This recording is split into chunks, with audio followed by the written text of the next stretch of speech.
Good evening and welcome to the Redwood Library in Athenæum in Newport. My name is Benedict Lecca, Executive Director, and I want to welcome all of you this evening for our presentation. We are very glad to have Dr. Brenna Wynn Greer here with us this evening to celebrate Black History Month as she discusses Black History Month and the perils of symbolic blackness. This program is generously sponsored by the Jarzambek family, Mark Jarzambek and Michelle Drum. Now, a little bit about our speaker. Dr. Greer is Associate Professor of History at Wellesley College. She's a historian of race, gender, and culture in the 20th century in the United States. And she explores historical connections between capitalism, social movements, and visual culture. She has published her first book, Represented: The Black Image Makers Who Reimagine African American Citizenship, and is currently working on her second book. She received her BA from Beloit College and her MA and PhD from the University of Wisconsin at Madison. A past Woodrow Wilson and ACLS Fellow, Dr. Greer is an Andrew W. Mellon Society of Fellows in Critical Bibliography 2018-2020 Junior Fellow. So I want to welcome everyone, and please join me in welcoming Dr. Greer to the Redwood Library. Hello, I'm going to go ahead and share my screen now because I do have some slides for this presentation.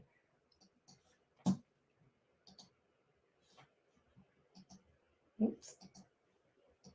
I'm going to try and share my screen. There we go. Okay, I want to say good evening to everyone. And before I get going, I have some thank yous. I first want to thank Patricia Petit, I'm not sure I'm pronouncing that right, and then Julia Baron for their efforts in facilitating this event in terms of scheduling and helping me with technology. And of course, I'm particularly grateful to the library's director, Benedict Lecca, for inviting me to discuss Black history, and particularly Black History Month, through the lens of my research and expertise. And now I'm going to admit that before this invitation, I actually was not aware of the Redwood Library. As a historian of the United States, and particularly capitalism, I've actually visited Newport several times to view, study, and photograph even the port and Gilded Age mansions for the purposes of teaching my students about industrial capitalism. And in fact, one of my students actually brought me some slate, I think it is, from the Newport shore. I'm not sure if they were supposed to do that, so that I could add it to the other historical treasures that are around my office. And I do consider it to be historical treasures. Yet despite my visits to Newport, and only ever for scholarly reasons, I remained ignorant of the library. But now, having really studied it from afar, I'm completely taken with it. As a historian, and then also a daughter of a librarian / archivist, and then a lifelong patron of public libraries in particular, it's not surprising to me that I would be enamored by this particular institution based solely on its history as the oldest operating lending library in America. But my admiration does go beyond that love of old stuff or even libraries, because in reading about and getting familiar with the library, I could think of few institutions that so completely encapsulate my current interests and sensibilities as a student and a teacher of history, and also as a citizen. Specifically, I appreciate the library for its continual mission and its central function as what Director Lecca has called a civic commons, where people can come for art and culture and humanities, as he says, and particularly the public humanities. And to me, a place or a space like this is essential for the appreciation and thus the protection of the humanities, to say nothing about harmony, what it does for harmony. Moreover, the founding premise of the library, as Director Lecca has described it, as the idea or the belief that an educated citizenry undergirds the republic, that strikes me as particularly salient in our current moment. Because as a historian and an educator and a Black woman and a mother, I'm seriously distressed at present by what I see as an increasingly miseducated, not uneducated, but miseducated citizenry, which the study of US history tells you time and time again, always adversely affects Black people's experiences of and quest for citizenship or first-class citizenship and freedom. And so with this talk, I want to focus on a particular element of historical education and popular culture that I think is extremely evident, or maybe even most evident during Black History Month, and which I will argue actually challenges Black Americans in their quests for racial equality and racial justice.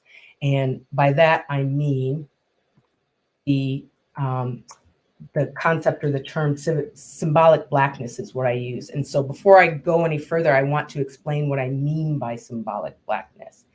And so I use this term to refer to ideas or examples of Blackness that have become so dominant within the public imagination that they come to represent or symbolize or even stand in for the Black experience in ways that shape popular understanding of what it has meant and what it does mean to be Black.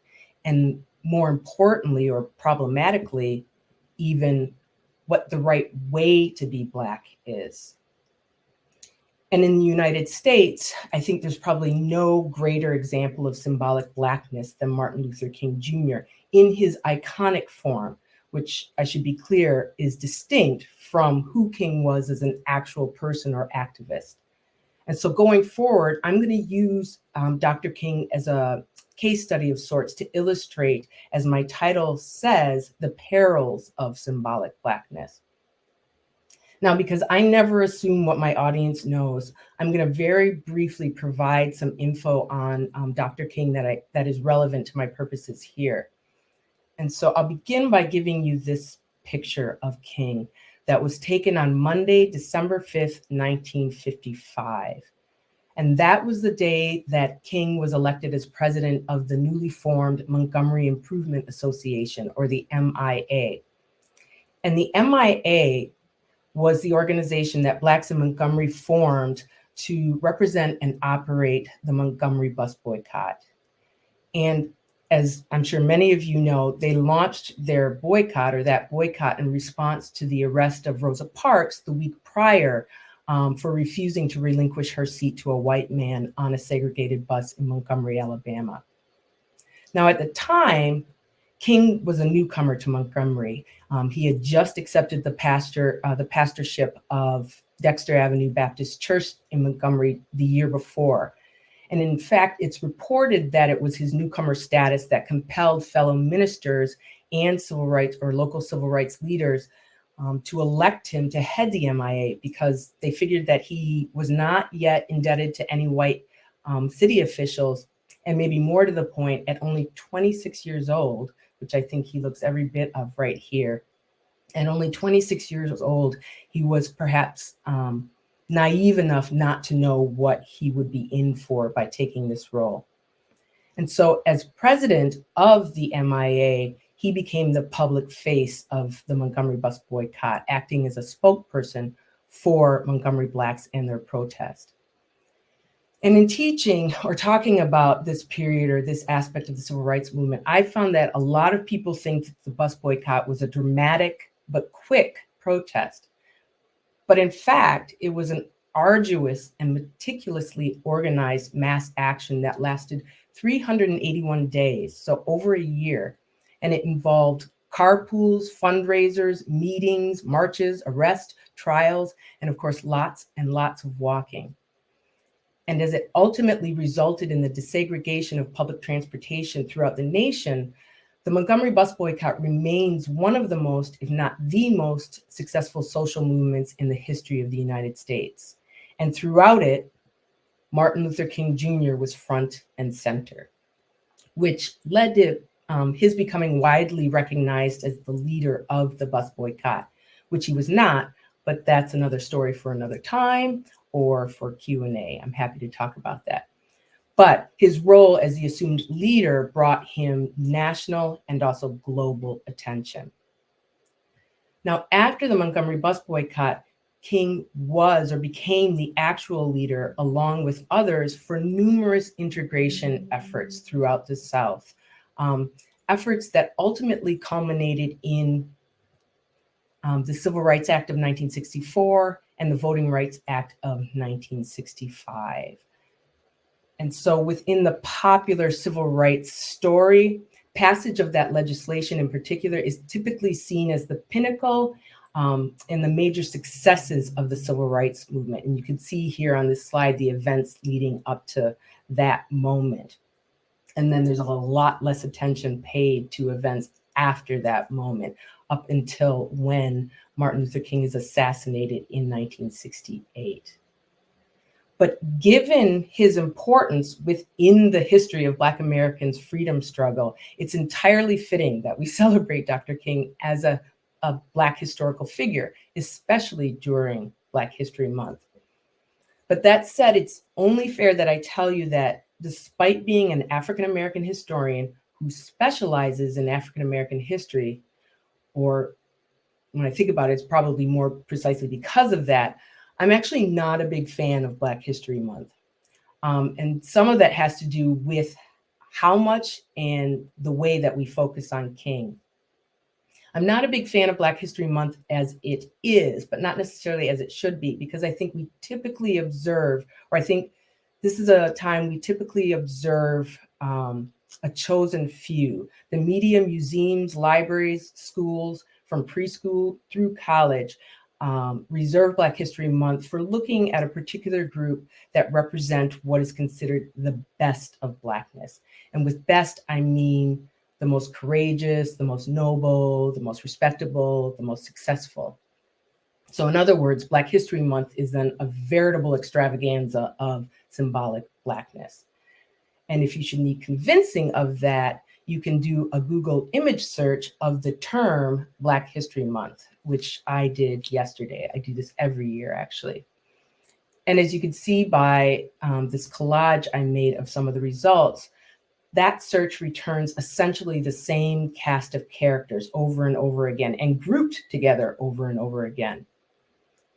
Do I begrudge these figures their recognition? Absolutely not. It's not at all lost upon me that I probably would not be doing exactly what I'm doing at this moment if it were not for each and every one of them. But as these visuals reveal, when it comes to celebrating Black history or even contemplating Black history, as a nation, we seem to have little imagination or curiosity because we keep drawing on the same set of historical Black figures. And when we draw on them in their most symbolic, their most heroic, and therefore their most simplistic form. And again, there's no better example of Dr. Martin Luther King Jr. In his symbolic form, Dr. King is the champion of integration, nonviolent direct action, and American democracy. And that's not inaccurate, it's just incomplete. But this is the King who, in the popular telling of the civil rights movement, then single-handedly led the Black masses to freedom, and the walls of Jericho come tumbling down and all of that.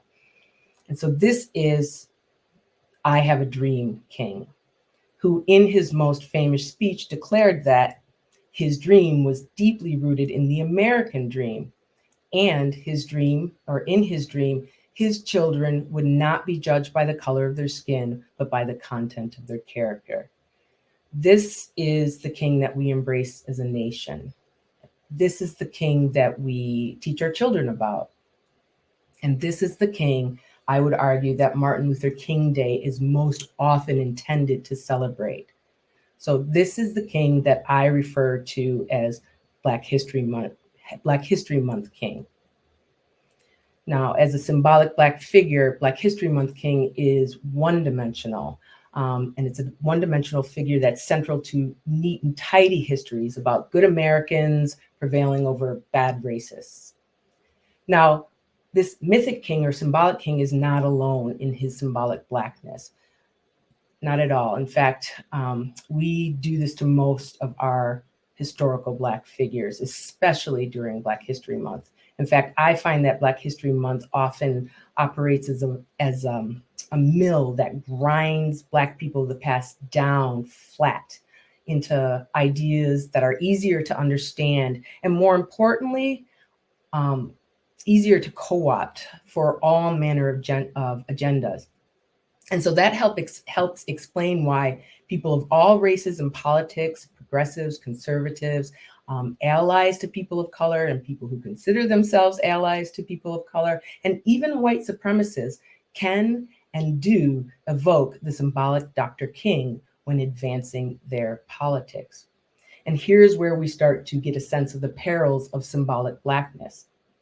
For decades now, various groups have relied heavily on the I Have a Dream King to justify opposition to affirmative action and to roll back or argue against reforms of the civil rights era.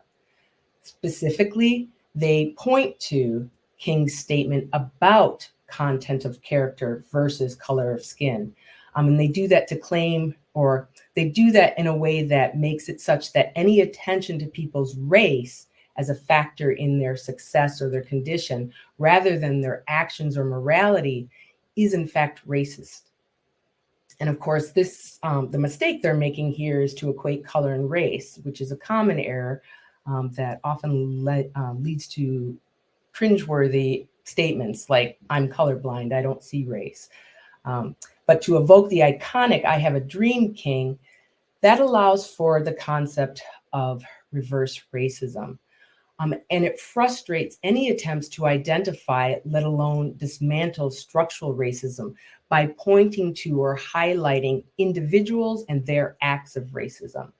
And so, to be clear, in contrast to individual racist acts, structural racism refers to policies and practices that are embedded in our social and cultural institutions, including the justice system, education system, healthcare, and media, that disadvantage people of color.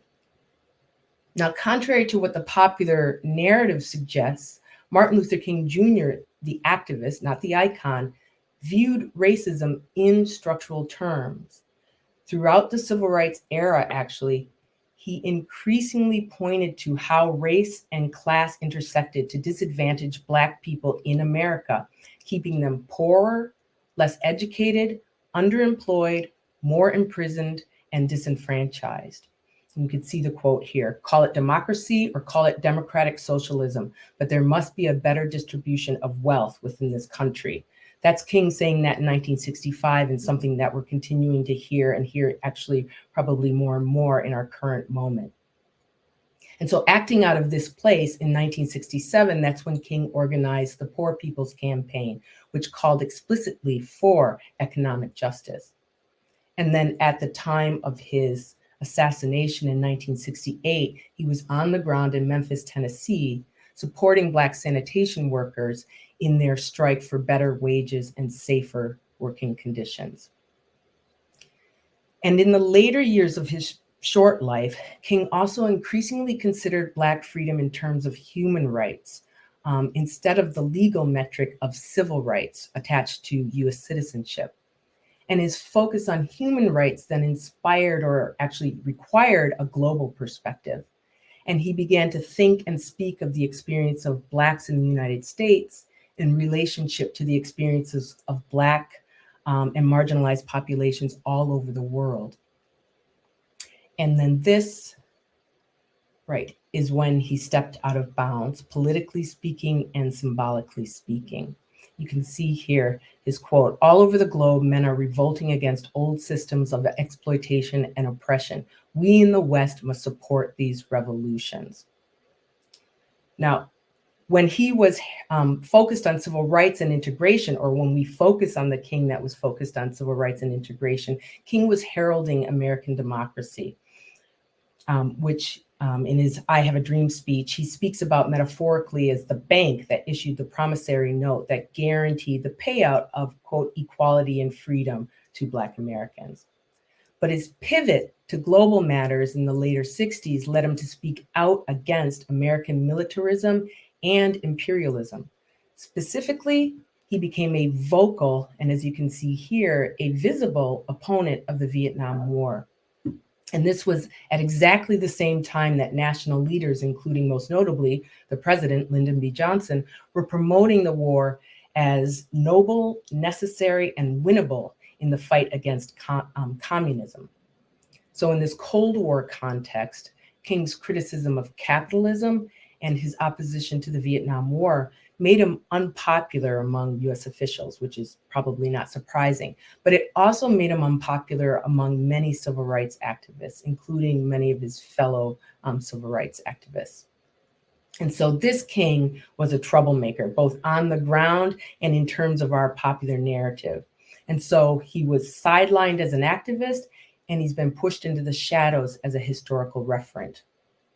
And you should be assured that historians like myself and teachers and activists are bringing that quote unquote troublemaker king back into the light. Nevertheless, as a nation, we remain steadfastly and heavily invested in the Symbolic King. And this is a problem because Symbolic King encourages simple and sanitized histories of the Black freedom struggle, which in my experience as an educator prevents useful knowledge, by which I mean applicable knowledge, of how African Americans have battled racism and the nature of that racism, right? And that is information that we can use now in our freedom quest. So given that cost, why then do we continue to valorize the Symbolic King? And I should be clear here that I witnessed this, I experienced this across race lines. Right. And I think there are many answers to that question, but I'm going to offer two here in this talk. So first, as a paragon of nonviolent protest, Symbolic King becomes a representative of polite protest. He is the kinder, gentler Black activist. And so if we go back to these Black History Month collages, you'll note that few, if any of them, actually include any recognized advocates of Black power, including these figures. They're not in those collages. And I routinely tell my students, and this is true, that I've been studying African American and civil rights history for 20 years now.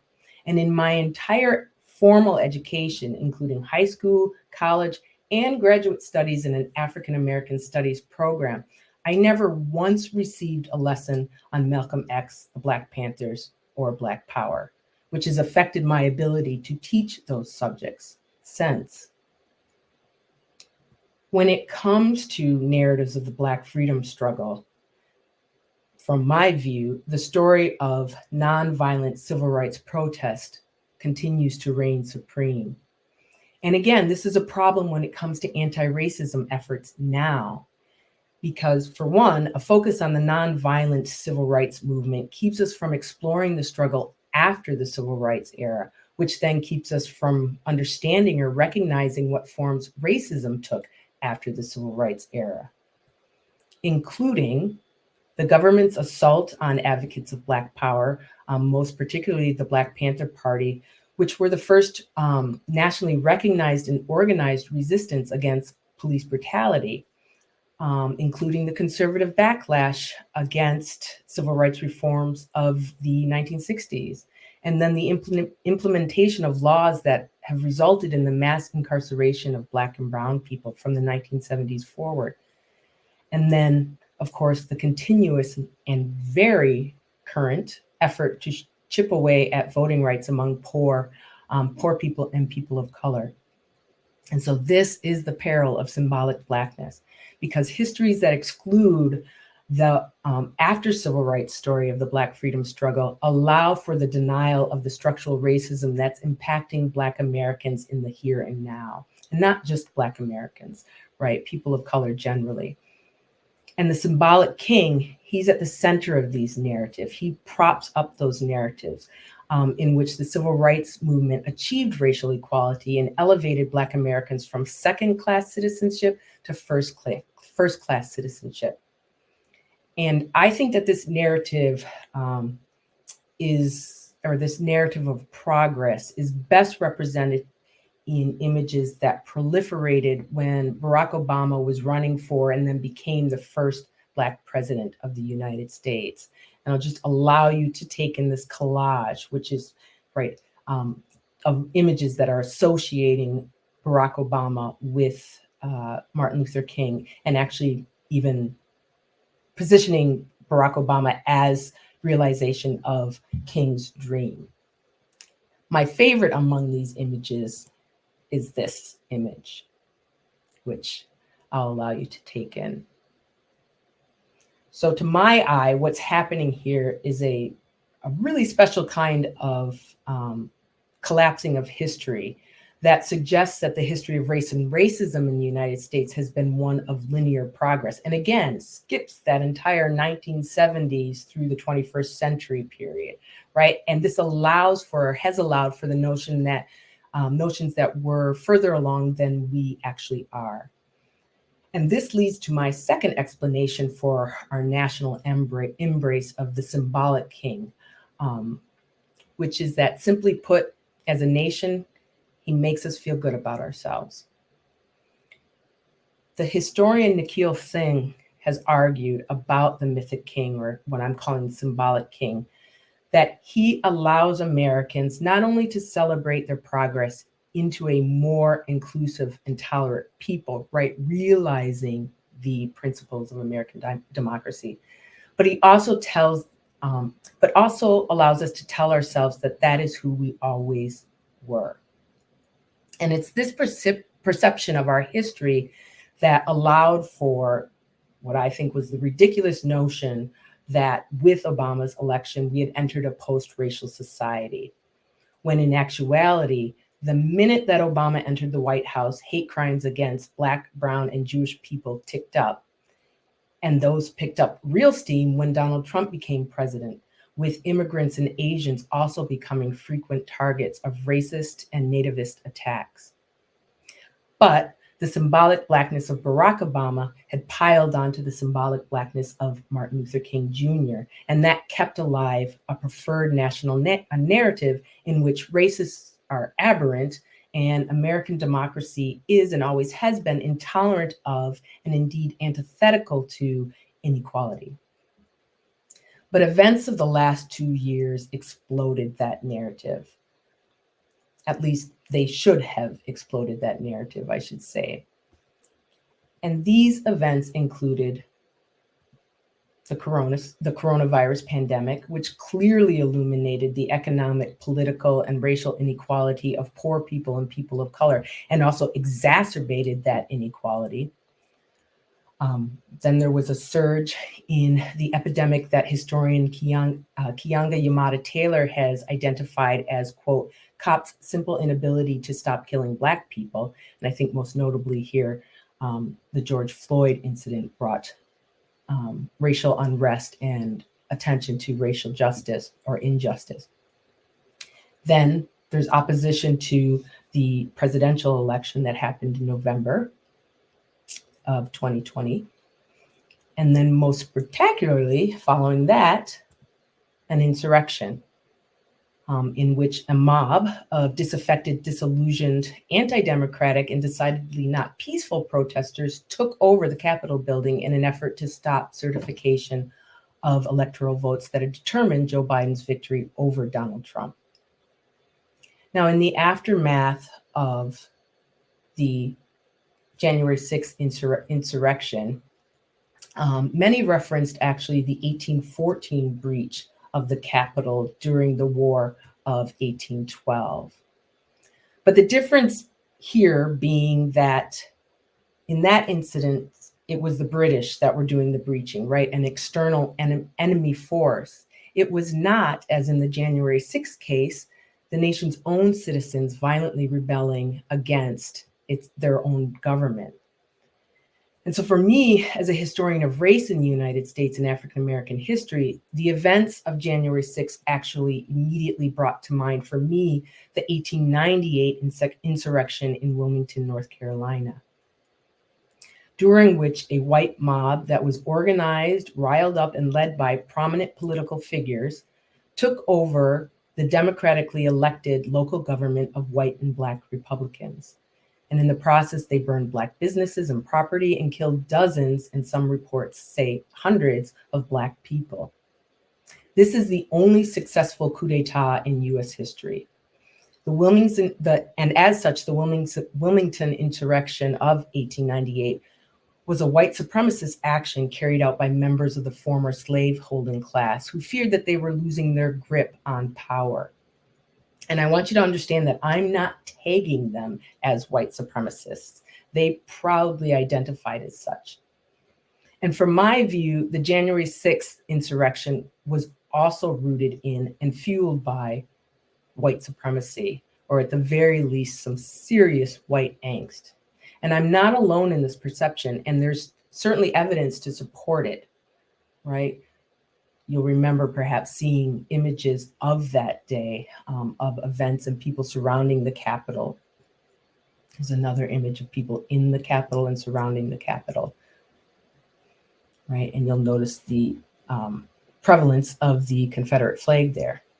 Now, the vast majority of people who stormed the Capitol on January 6th belonged to a class of white Americans who imagined themselves to have increasingly less power. And they acted violently to protect their position as the dominant class.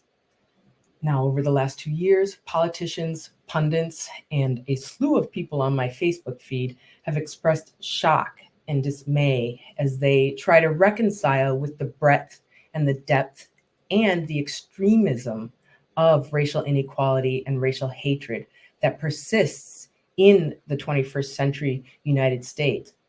For me, as a US historian and for a Black person, the events of the last several years have been extremely disturbing and shocking, but I wish I could say that they have been surprising. Again, I do not have the luxury of thinking that history arcs towards triumph, or that history arcs towards justice. And in fact, what I want to impress upon you with this talk tonight is that particular histories allow for, and they even encourage particular historical circumstances, such as the circumstances that we have now, in which there's much division among people in the United States across race lines, across political lines, across class lines. Much of that has to do with or intersects with race concerns or race politics, right? And then there are many efforts in Congress at this moment to legislate against voting rights that have historically protected the voting abilities and rights of people of color. And then also great concern right now over the education related to race and or racism in the United States, right? And so particular histories allow for and even encourage particular historical circumstances.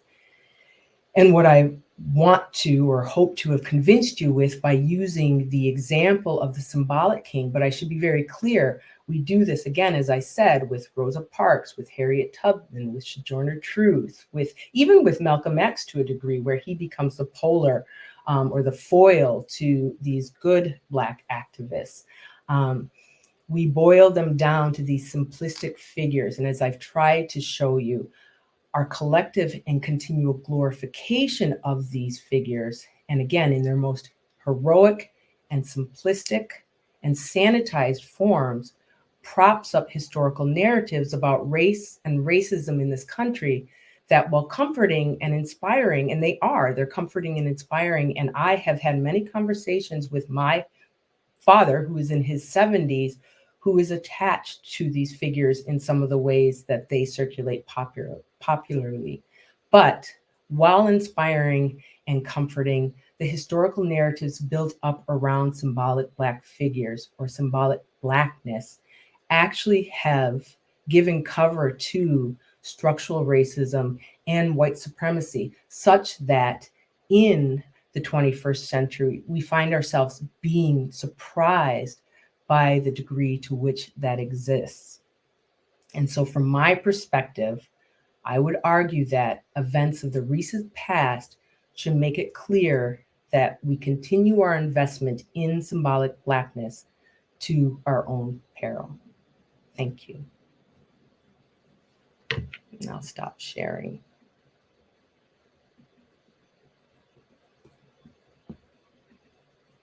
I'll try to stop sharing. Brenna, thank you so much. Really just fascinating, really, because we understand, of course, that these mythologies are so powerful, and they're so reductive, of course. It reminds me of the talk that we had last year by Chris Roberts, who will be the next speaker in the series. And it reminds me also, first of all, of the history of Black History Month. Yes. And that tension between celebration and criticality. And it reminds me a lot too of the discussion that we have around Black history here in Newport, where there are those who would insist on pure celebration, and who would be less inclined to discuss the history of slavery. Yeah. And it's always that tension, and yet one has to acknowledge the contribution and the progress made on one hand, and of course the work that remains always. So just remarkable that that there's always that and there's no easy answer. I mean, and so it's people like you, it seems to me, that really go beneath the symbols, the easy mythologies, and explain. A great talk, and I think it's remarkable how many people emailed me and said, this is exactly what we need to have a sort of deeper understanding of the issues and of the symbols that make it so easy for one side or the other to sort of retreat to these kind of pat examinations of the situation. Yeah, and I really want to stress that I do not.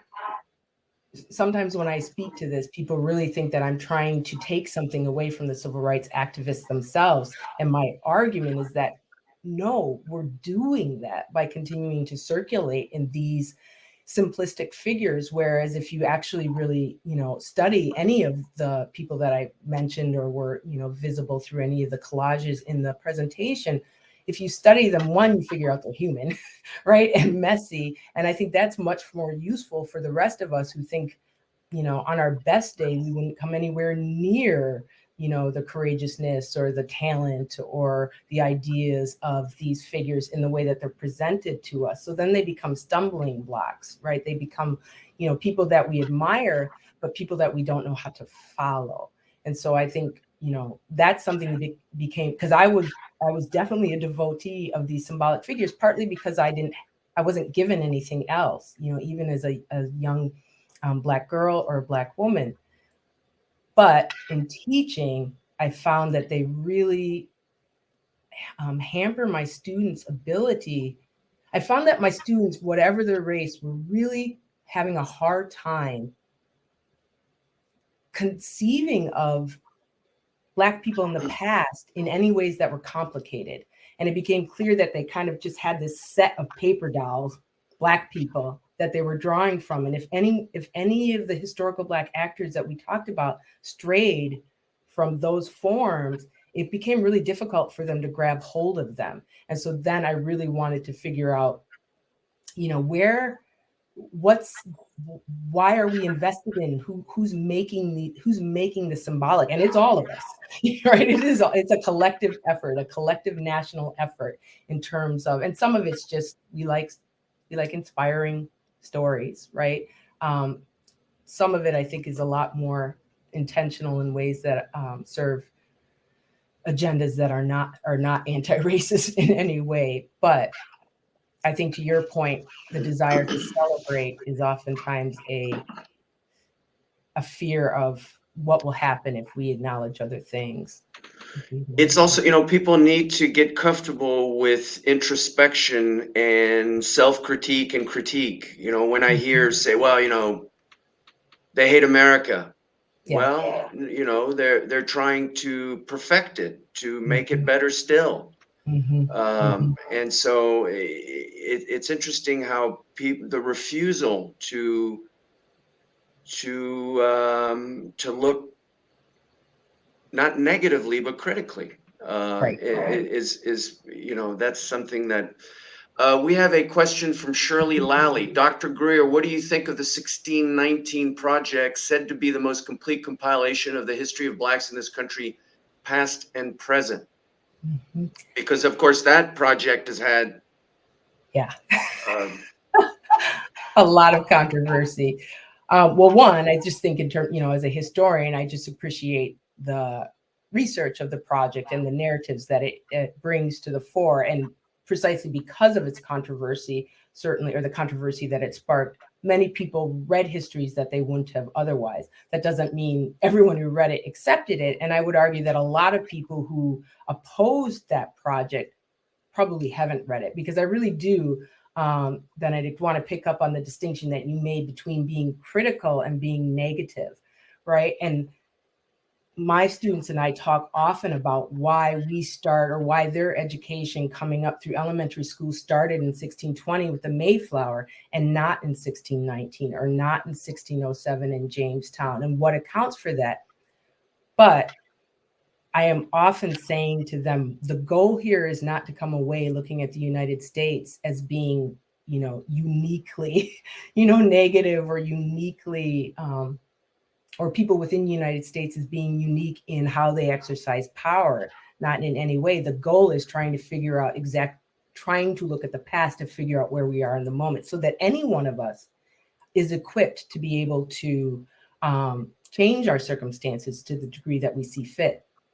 I think the 1619 project, unfortunately, I think the controversy has overwhelmed the content of the project. And so I think in several years, we'll see that research, even excerpted, come into conversations in ways that don't maybe have the same controversy, although there are efforts right now to make sure that that doesn't happen. And I would imagine that the people who were part of the project had not anticipated what the response to it would be, because it was historical research. And I think anytime people try to, for me, anytime people try to suppress historical research, that's exactly the research that needs to get the light of day, right? And that is, for me, is affirming, in some ways, even though you still have to fight the battle. I mean, and it's funny that you mentioned that you are not a fan of Black History Month, because, in many ways, in the public imaginary, it has been, that criticality has been evacuated. And so, and I'm quite certain that Chris Roberts next week will touch on that too, because that's a topic that he has, talked about a lot last year, and I'm sure this year. How do we make it meaningful in a critical and constructive way, as opposed to these sort of mythologizing and celebrations that are devoid of a sort of analysis? Yeah. And I know that a lot of people are, people always joke about Black History Month as being the shortest month, and that's why Black people got it. And they don't realize that it's actually developed by Carter G. Woodson, like considered the father of African-American history, and developed in 1926 as a week and then grew into a month.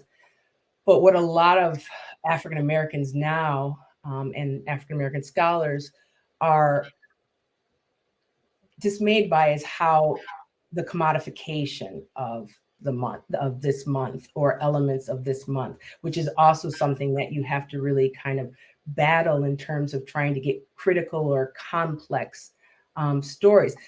when I say that I'm not a big fan of Black History Month, I am not a big fan of the Black History Month format that is winning, right? But I'm here. I really see it as an opportunity, a window to get in. This is when people ask me to speak typically, and so this is my opportunity to come in and just kind of trouble the waters a little. And I think that is important. Hopefully there are a lot. We have an increasing number of windows, right? But again, you see something with the 1619 project, and it says you should probably take the opportunities that you have, right? And take the risk that people will want to hear a different slant than a celebration of the Black past. I see there's a question here. Your distinction between uneducated and miseducated shines new light on racial issues. Could you elaborate a bit more? Asked Richard Durnan. Okay. Yeah, I really wanted to make clear that, when I talk about the particularly white angst, but just attitudes and feelings of the moment right now, one of the things that I'm aware of, particularly as an academic, is the degree to which anyone would be sensitive to, and rightly so, to accusations of being dumb, of being unintelligent. And I think that that's been a really dangerous, or a really prevalent and a really destructive dynamic in politics in the last, I would say, decade at least. And so we have an increasing amount of sources of information, and with that we have to be increasingly vigilant about sifting through and examining and even researching those sources. And most of us don't do that. We just don't do that. And so it's very easy for the bulk of us to become miseducated, not uneducated. And in fact, I think about it all the time, because I have my rarefied circle of, my Facebook feed is full of other academics and people who probably think the way that I do. And that just reinforces what I already think. And that in and of itself is a form of miseducation. And one of the things that I think we're dealing with a lot, you hear these kind of buzzwords right now of cancel culture and being woke and all of those things. But there is right now a refusal almost of just empathizing with others, not accepting, not sympathizing, right? But just empathizing, such that you might be able to figure out what is driving someone's attitudes towards you or things that you want. And so this, fake news and, just slew of conflicting and commercialized information right now is something that I think is really contributing to our worst fears. It's making us stray away from, even the desire to be our better selves. Let's see. Here's another question. Let me get to it. What are your thoughts on how philosophies like the talented 10th create or feed into symbolic blackness? And this is a question from Gerald Burgo. Yeah. No, that's a great question, because one of the things that happens, I think, just in terms of people studying or thinking about African Americans now or in the past, is they just become monolithic. And that is absolutely not the case, right? I mean, of course, this is a huge diverse population, but just in terms of beliefs or theories within the Black population or Black communities at any given point in time, talented 10th idea is very much rooted in politics and ideas that I understand of the turn of the 20th century, but it is an elitist idea. And anytime that you have exclusionary ideas and make boundaries, they're exclusionary ideas, and they prop up justification for identifying difference and discriminating against difference. So again, this kind of ties into what I try and check myself on in terms of, oh, I'm super educated, which does not mean super intelligent, right? And that happened to me when I came to Wellesley College. I could hear, or I could feel myself starting to think that I knew more than the other members of my family. And I see it in my students. They'll talk about people back home, the people back home. And that, I think, is really dangerous in terms of, one, just denying yourself of the wisdom of the people that you come from, but also wisdom beyond the ivory tower, which is wisdom and necessary wisdom. But it also creates that division within groups that would benefit from being united. So I get the talented 10th idea. I don't think it has served us well. Great. Well, we'll leave it right there. Certainly, beautifully delivered with lots of things for us to think about. I want to thank you very much, Brenna, for joining us this year and with this wonderful talk. Our Black History Month lecture series continues again next week with 2 lectures. Please join us on Wednesday, February 23rd for a brief exploration into the life and work of Lorenzo Johnston Green with Dr. Christopher Roberts. And on Thursday, February 24th for Dr. Martin Luther King Jr., The Destiny of a Dream with Reverend Glenn S. Leverett of Community Baptist Church. So for anyone who is interested in both those talks or one or the other, get on our website where you can register. I would invite everyone watching to subscribe to our Redwood YouTube channel. And if you're not a member, come on over and sign in. So I'll leave it at that. I want to thank everyone who has watched this evening, and I want to thank our speaker, Brenna Greer. Thank you all so much. Good evening.